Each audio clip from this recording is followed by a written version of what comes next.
We're going to talk about magnetos, finally. The magneto comes from two words put together, magnificent and neato, thus the magneto. It's true, look it up.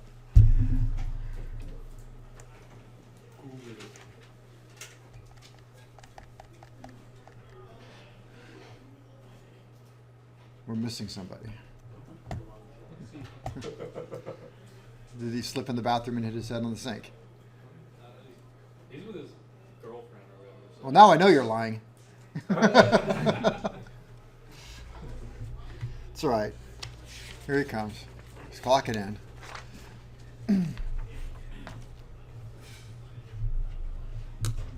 He's satisfied. Gave it a good nod when he clocked in. Yep, so everybody's here but Elijah. Well, welcome. Next time, could you come up with a more believable lie? Oh. All right, magneto-ignition. It's too lazy to close the door. Magneto from the words mag, from magnificent, neato for neato. Ignition. Ignition, all right. Well, the wonderful thing about magneto-ignition system, almost all reciprocating aircraft,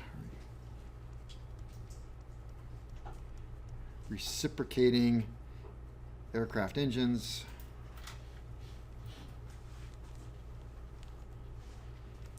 What's a reciprocating mean? Back and forth. What kind of engine goes back and forth? Something with a piston. So if it's got a piston, almost all reciprocating aircraft engines use a magneto system.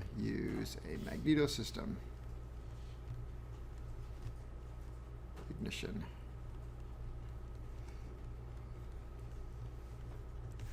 What does not? Where does my almost come from? The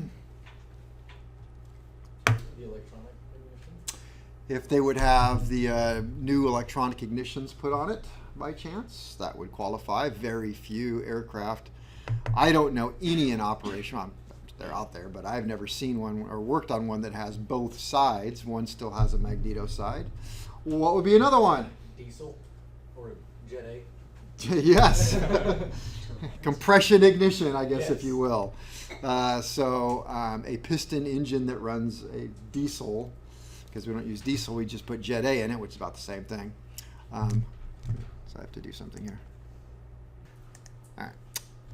All right, so it's recording. Okay, so magneto. So almost all not compression ignition. Diesel, don't put def in your diesel. Different types of magneto ignition systems. So there are several different types. Well, let me see. Yeah, there are several.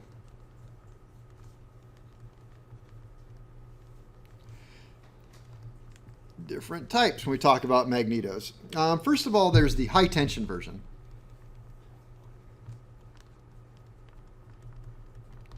Tension means voltage. No, it doesn't. That's what they mean.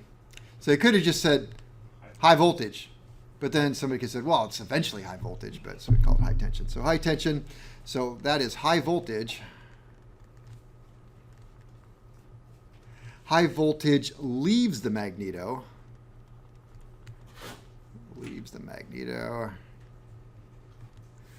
And goes directly to the spark plug. And goes to the spark plug. Let's see. We have, gosh, I feel like I just got jumped right over this. I mean, it's like, I'm assuming you know what a magneto does. A magneto is a self-contained unit that creates the spark for the spark plug to create the ignition event, or makes the spark, which is the ignition event, which creates combustion. So there are two types of high tension. We have the single mag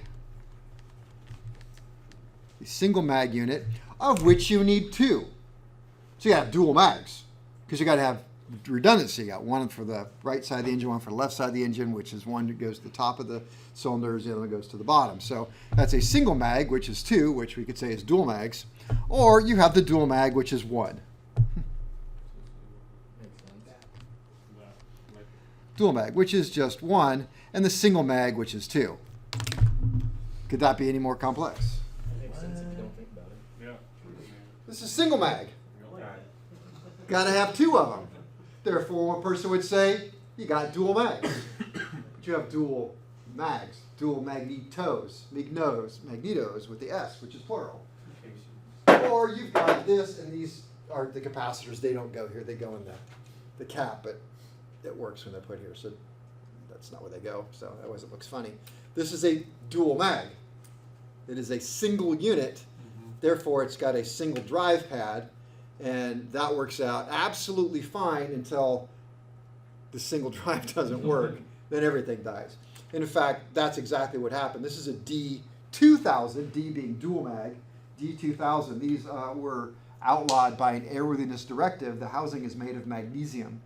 And what's happened is that just the rate of expansion, heat rate of expansion, would warp these things a little bit. It would warp just enough to where it would lock the rotor.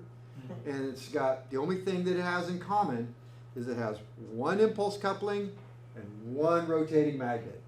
Everything else is redundant.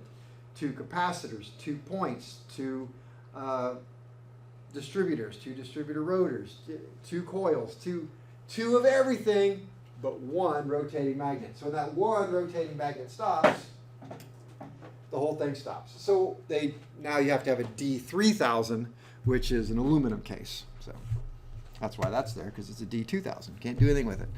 All right, so we got one. I got the high tension version, which either comes in the single mag, which you need 2, or the dual mag, which you only need 1. Or you have the low tension.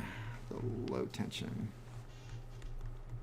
This is a pretty antiquated system right here. So low voltage leaves the mag. So really, and this will make more sense later, but within the magneto, you would have the rotating magnet and the primary coil. So then the energy or the voltage current from the primary coil is going to leave, and it's going to go to a coil, which will have the secondary at each cylinder. So you have a bunch of secondaries. So leaves the magneto and leaves the mag and must be transformed into high voltage, be transformed into high voltage by individual coils. Coils located at the cylinder.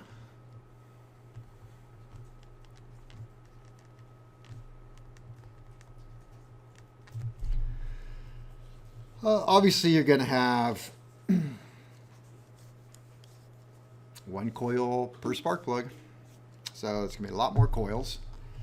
The problem with this is mostly older pre-war aircraft. So older pre-World War II aircraft. Oh, I had my history down at one point. If I remember correctly, they started out with this system. Some of the things they used to begin with. Do you know what the original carburetor was on the Wright Flyer? Yeah, it's like a coffee can, and then they had a drip, and it dripped onto some rocks or something with some heat behind it, and that caused it to evaporate and go up into the engine. Like, that worked? Yeah, America. I want to say, I'm forgetting some of it, but they started out with this system, thus being the older system. And the problem with this is whenever you're running low voltage anywhere, any sort of resistance can shut it down. So you get water, you get moisture on the low voltage side. It wouldn't allow the low voltage to pass up to the transformer. You have high voltage outside of it arcing across. Oh, that was it. They did try high voltage, I think, for a while, and it didn't work because they didn't have ignition leads that could stand up to the high voltage. And so the high voltage would arc through the high tension leads, the spark plug wires. because they just didn't have the compounds to contain it, the rubber. So if I got that right, and so they had to use the low tension because what's that? That's what the book said. Oh, it said that? Yeah. Oh, I'm right. Holy crap! Ding, ding, ding. I don't read that damn thing. Leakage to ground. Yeah. Yeah, leakage to ground. So then they went to the low tension until they figured out how to do it. They went to high tension. But the problem with the low tension was the moisture and stuff. Yeah. They said water could shut it down. Yeah. All right. So okay, good. Yeah, cook through clouds. All the flying all the time. All right. So all I don't want to say this. All non-diesel aircraft, so all gasoline, avgas engines, all aircraft except Jet A, which I don't mean turbines, I mean diesel type, except Jet A use a dual ignition system. Which is to say, you have 2 spark plugs per cylinder.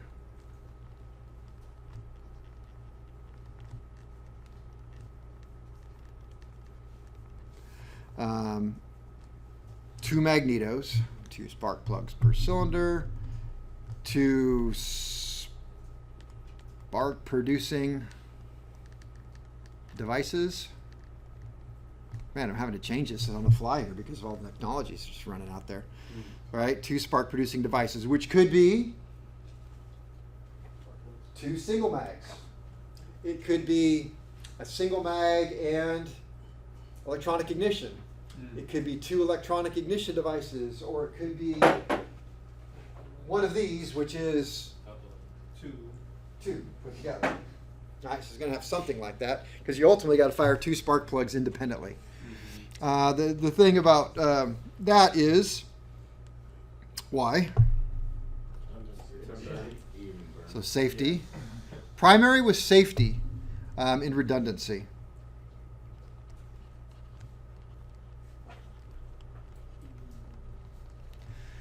All right, these things, they work really well until they don't.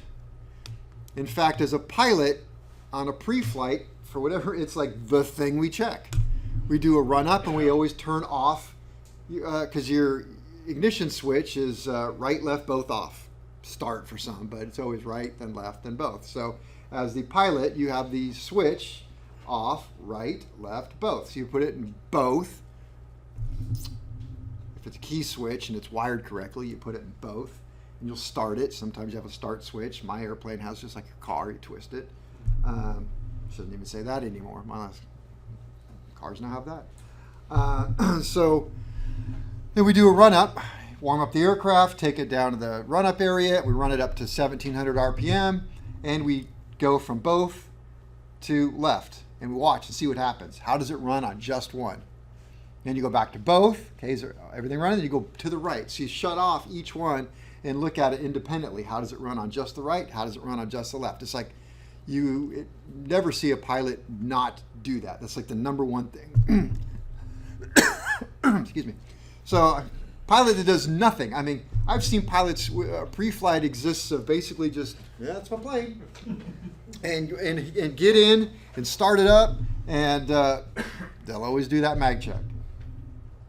Then the next thing we do is a prop check, if you have that. But anyway, so, but yeah, they're very reliable. Yeah, we check them all the time. Because otherwise you wouldn't know. If you went to take off and one was not working, you probably wouldn't realize it because the aircraft works just fine on one.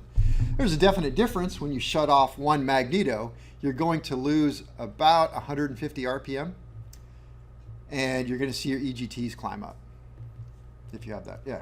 What's the most common cause of failure under load, like for a mag? Like as a mechanic, you know, like what have you seen over the years be the biggest contributor? God, if you're wise, they don't fail ever. Yeah. You're supposed to do. This is where they get expensive. They're only good for about 500 hours. So you should do a 500-hour inspection and then an overhaul every overhaul. And the 500-hour inspection is it's an overhaul. I don't know why they call it a 500-hour. It's a very little difference. But what breaks on them? Nothing. I mean, when they fail, mechanic damage, I think I've seen more failures from mechanic damage than anything on those plastic gears. I would have assumed it would be like point Yeah, or something to do with it. That would just be like show its face in the form of like a misfire. they don't. They keep working. Gosh, I'm just trying to think. An oil leak gets in there, and then it starts creating damage and stuff. So if the seal goes out, and you get oil up in there, and you get oil-soaked points, and it starts becoming a mess. But man, you guys are using some of those old opaque coils, and they're still testing good. I mean, these things are. Gosh, that AD came out, and the original AD, in like the 90s. I mean, that's 20-some years ago, and those things are still kicking away. So, huh? 90s was 30 years ago. Hey, we don't. Didn't I say 30? Well, if it was late 90s, it'd be 20. Okay. Wouldn't it? We're in That 20, 21. Oh, yeah, see?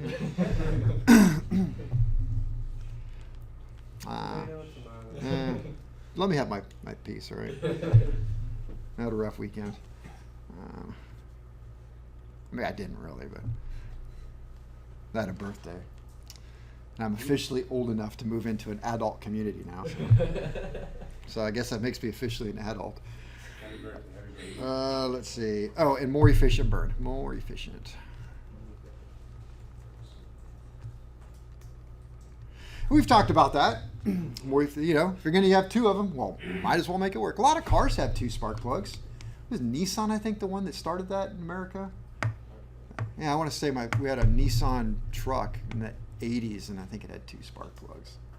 Mercedes did it for a long time. I think they've gone away from it now. Dodge does it. Huh, Dodge? Still? Like on the Hemis and stuff. Yeah. Sweet cars. Let's see. Okay, operating theory.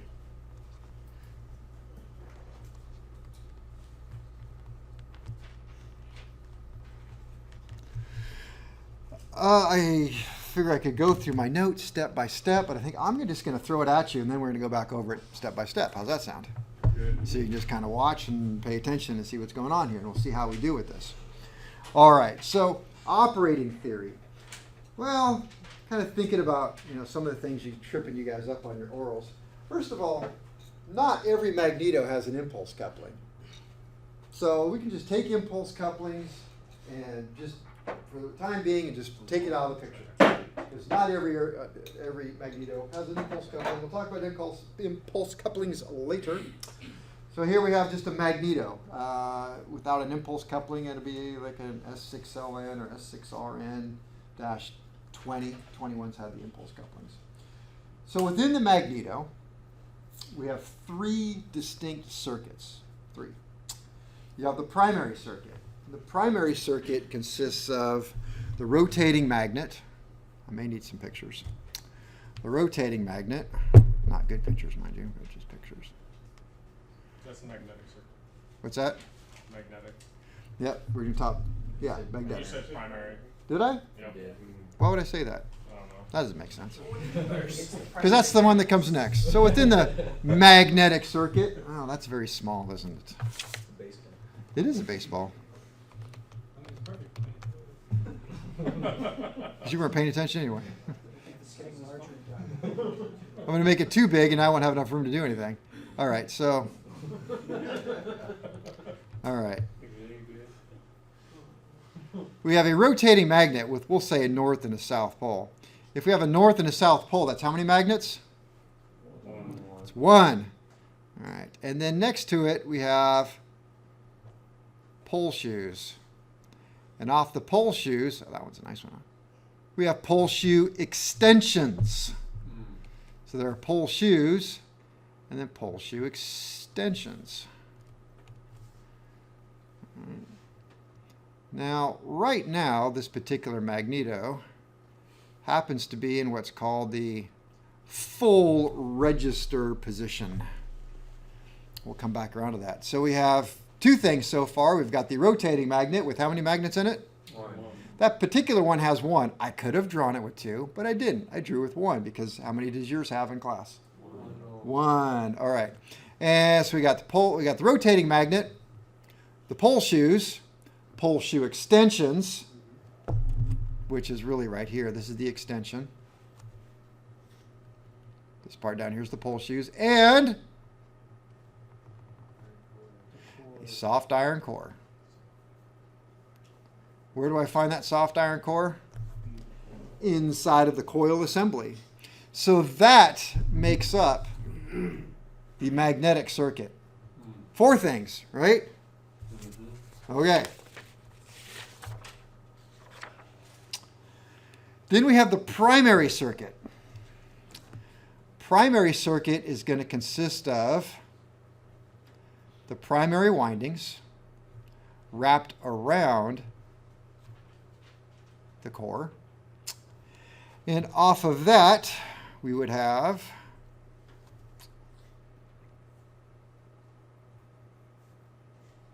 a capacitor. And we will have some points. Points are just a switch.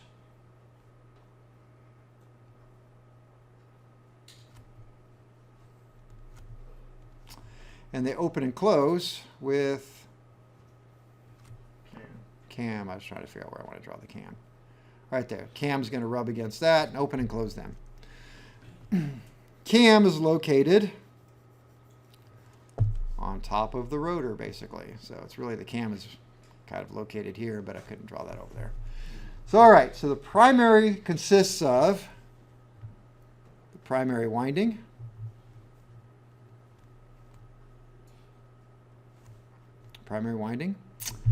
the capacitor,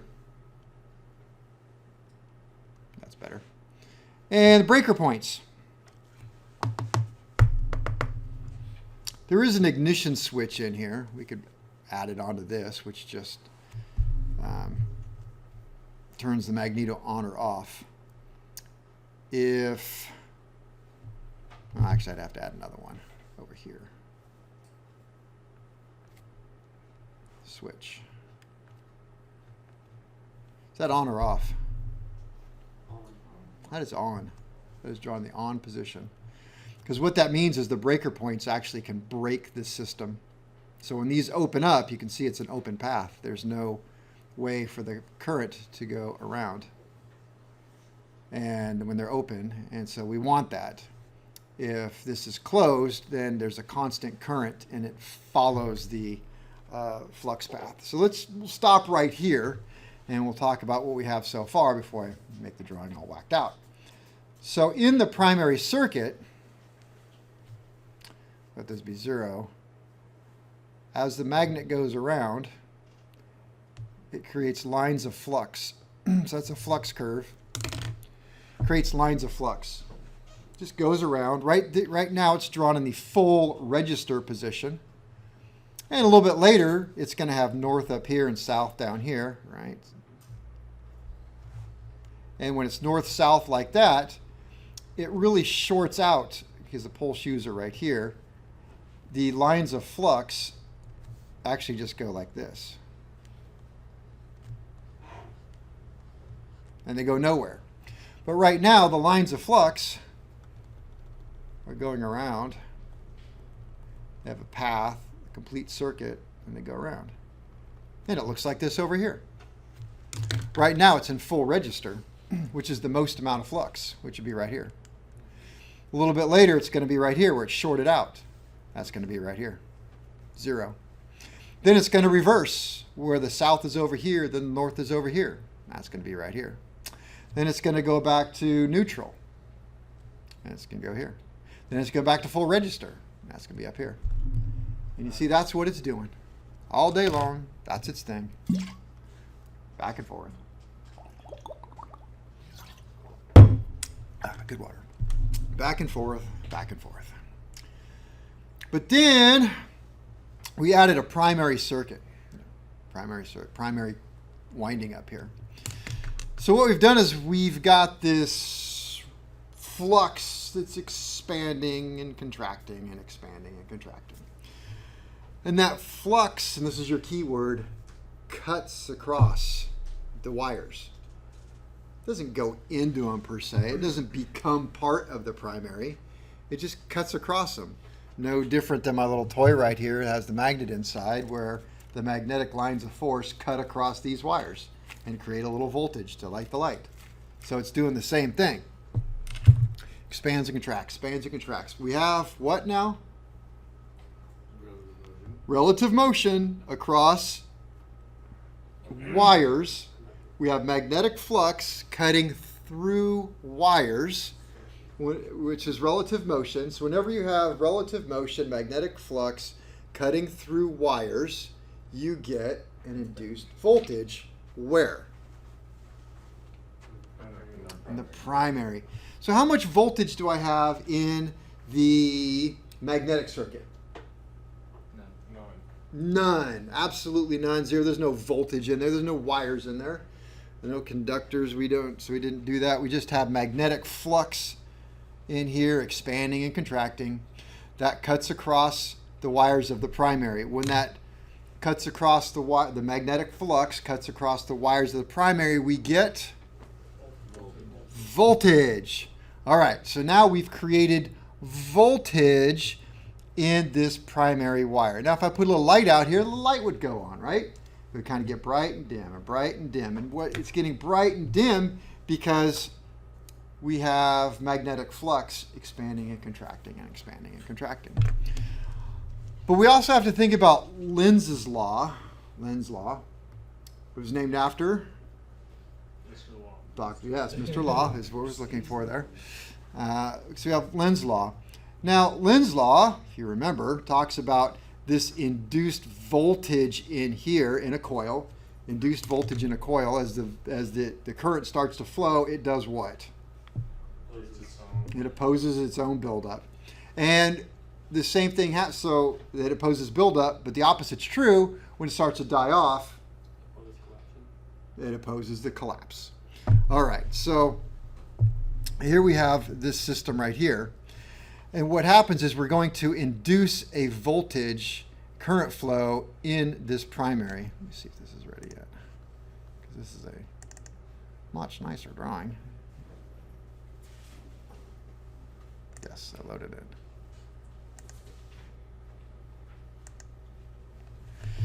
So here's what I was drawing right here. You've got the static flux curve is what it's called. It's just the flux building and collapsing, building and collapsing with no outside influence. But with the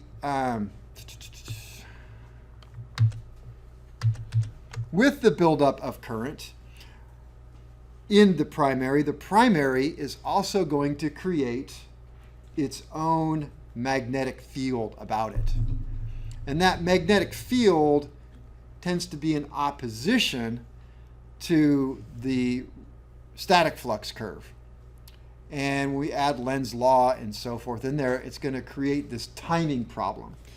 Because you would think on the surface that the highest amount of current flow in the primary would be right here when we have the most amount of flux, right? Well, the problem with that is, though, if we took a snapshot in time from here to here, there's very little change. If we don't have change. If you don't have change, you really don't have current flow. It's pretty just kind of steady. It just got to the peak and it's like, hey, what's up, guys? But then if we took a look at the same amount of time, like from here, and I spaced it out, just perfectly there, and that's the same as here to here, same amount of time as from here to here, we have a lot of change. And that change happened through, I should do it down here actually, from here to here.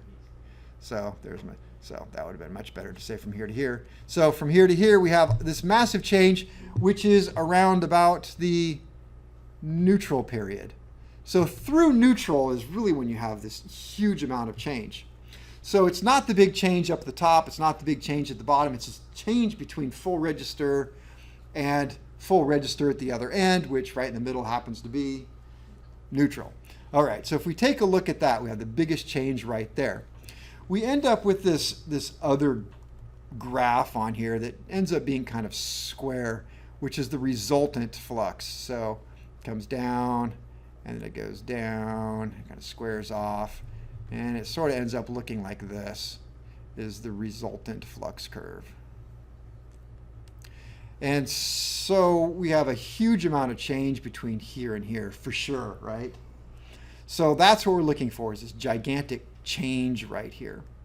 And so we have the breaker points. So when do we want to open the breaker points? Well, we want, I just got a little ahead of myself. So, all right, so we have this change happening. We know that the change is not full register, but it's really between the swinging of full register. It's right around neutral is when we see the biggest amount of change. Therefore, if that's where the biggest amount of change is, that's where the most current is really going to happen in this primary.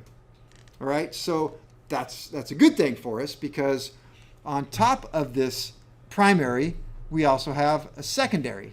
The secondary can be green, right? So we have a secondary. So we've got, I don't know, was it 150 or so? Now we got thousands of windings out here on the secondary. So what happened is secondary, and of course the secondary's also got to be grounded. We just ground it right there, the same ground. And now this is going to come out in a larger wire, and it's going to head towards the distributor. So this is the output. So we have created in the primary current flow, right? Yes. Okay, and the current flow got in the primary because the rotating magnet created magnetic flux, went back and forth across the primary. That created a voltage in the primary. The voltage in the primary built up. Well, because you've got voltage in the primary and it's a coil, that created its own magnetic field, which expanded across the secondary. Induction in series, but It's like a 3-step up transformer almost. yeah. But the first one does it without voltage, purely magnetic forces. The second one, then the primary does it with electromagnetic magnet. So a permanent magnet, electromagnet, so to speak. But so the primary created an electromagnet, which expanded out across the secondary. And now that builds up, but if we left it alone, it's kind of build up rather slow because Lenz's law, and it's going to collapse rather slow. And so we need to speed this up because we don't have enough change across the secondary. And that's where the points come in. Points just come in to make things happen right now. It's like, secondary, primary, you're just too slow. Got a lot of fire. Well, the fire is the points. So what happens is, right, we take this primary, build it up, and rather than let it come down slowly, we're going to collapse it instantly with the points.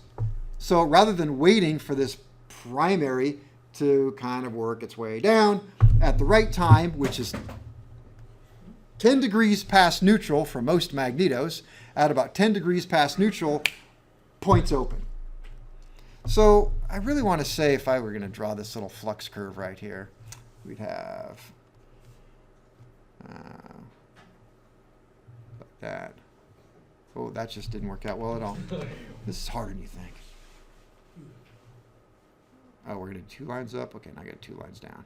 Did I do it right? No. One more. I know. One more. There you go. Phew. You guys talk amongst yourselves so I get this worked out. Okay. All right. Flux curve. Oh, that's terrible flux curve. Maybe I should just go to the picture, huh? What's that? There we go. Oh, I know why I didn't. I didn't want to use that one. That's why. Okay, so with this buildup in this primary, now we're talking about the primary. The primary is going to build up, and we'll just say because of Lenz's law, it would normally want to follow this, but Lenz's law makes it wait, and you know how long it's going to wait. Right, it would kind of then do this. Right, it would start to, because it's just Eli the Iceman. And then it would just kind of wait, and it's all right, it's just going to follow it by 5 time constants. Well, that's not really helping me, is it? I need this rapid and sudden collapse is what I'm after. I want it to come out here and do this. So what we do, and here's neutral, right? That's 0 degrees, or what's called neutral. And this is about 10 degrees past neutral. There's 10 degrees past neutral. That's where we want to open the points. So what we end up getting, let's do red over here. So instead of it falling off over here, It waits and waits, and right about the time it's going to start falling off, boom, the point's open, and so it just falls straight down. Not to scale. And that's when the magnet's 10 degrees past, right? 10 degrees past neutral. Instead of letting it ride it out and follow the flux curve, you just open the points and it slams closed. And then it's going to wait, and then open. Points are going to close here, and then about neutral, and then start building back up. And it's going to hold it 10 degrees past neutral, points open, wham, falls down. Again, I'm kind of messed up on my arcs here, but as long as you get the point to that. So we'll go back to this. And that's kind of what we're looking at right here. So And every 10 degrees, that's when the point's open, which is when the spark. right here, so when this point's open, bam, it falls off. It falls off. We had massive amount of change across the primary collapsed. That's what happens here. The primary is building up. Points open, collapses. It waits. Okay, points are going to close. Now it's going to build up. Points open, collapse. Waits, points close. See, points are always going to close right about here. Points close. Primary builds up, points open, collapses. Well, every time you get this collapse, then on top of it, what you're going to get is this huge spike in the secondary. They don't even put secondary on here, do they? That's really lame.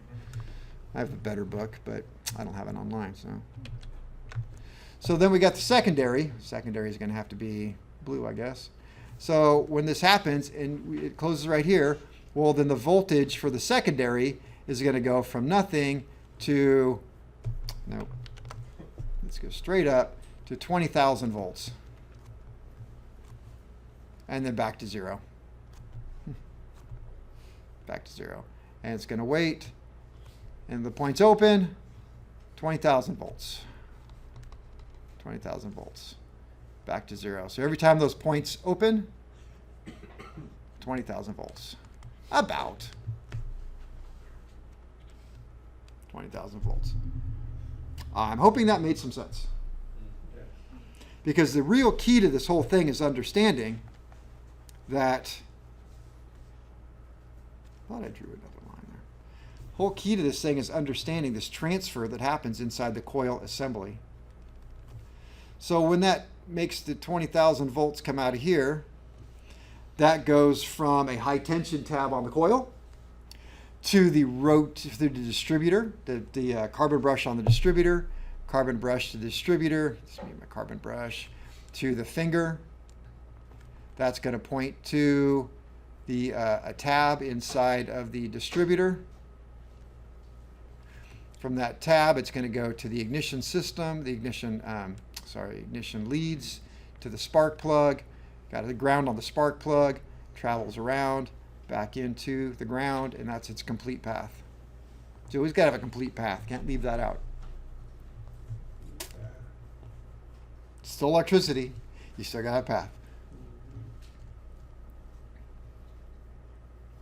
All right, so one more time.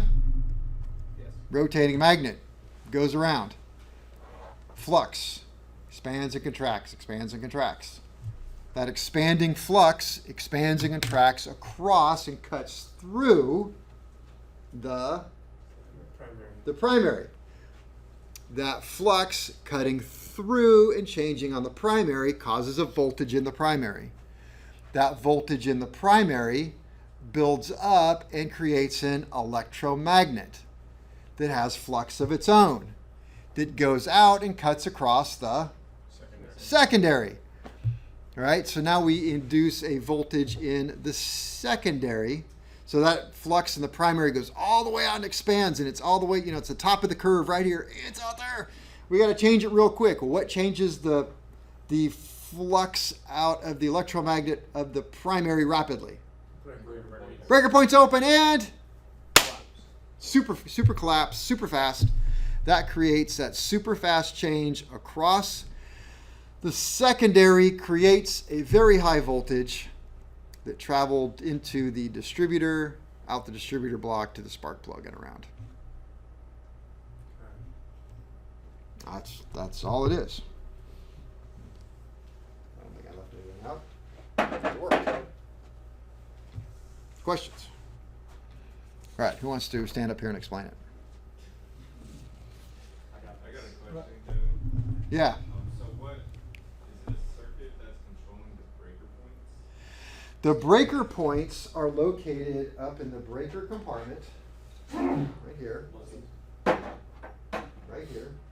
that are open and closed by a cam. The cam is literally attached to the top of this rotor.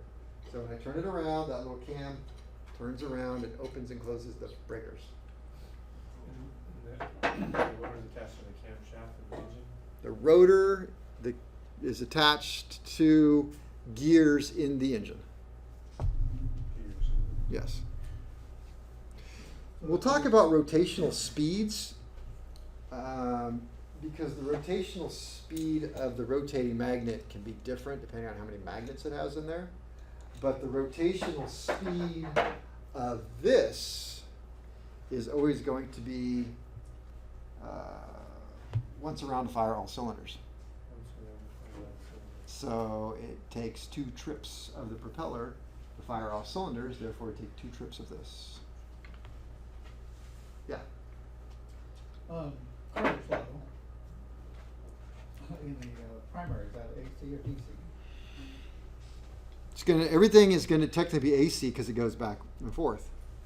Because it's an AC system because north, south, north, south, north, south, north, south.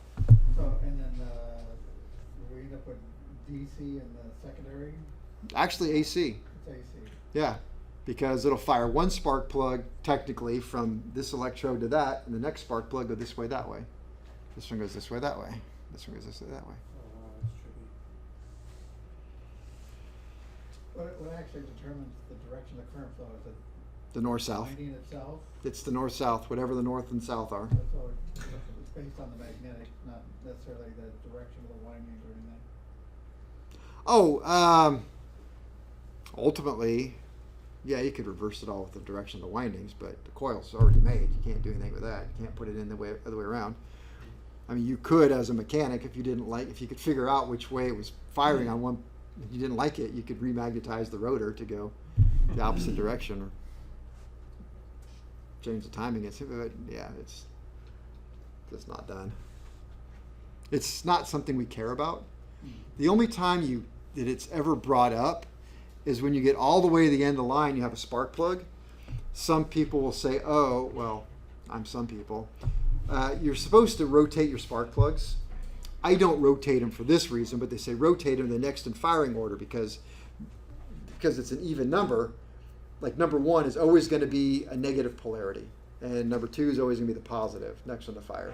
So that means that it's always going to fire once from the center electrode out to the ground electrode, which means that you're taking and firing this way, so you'll take deposits off of this end and put them on this end. And so they say, well, then the next one's firing from this way up, so it takes deposits from here and goes up. But in all the years I've been working on spark plugs, I never pulled on and go, wow, look at that. This electrode's just getting huge because it's always firing that way. It just doesn't happen. They just wear out. It's like so. But I change them for a different reason, not that reason.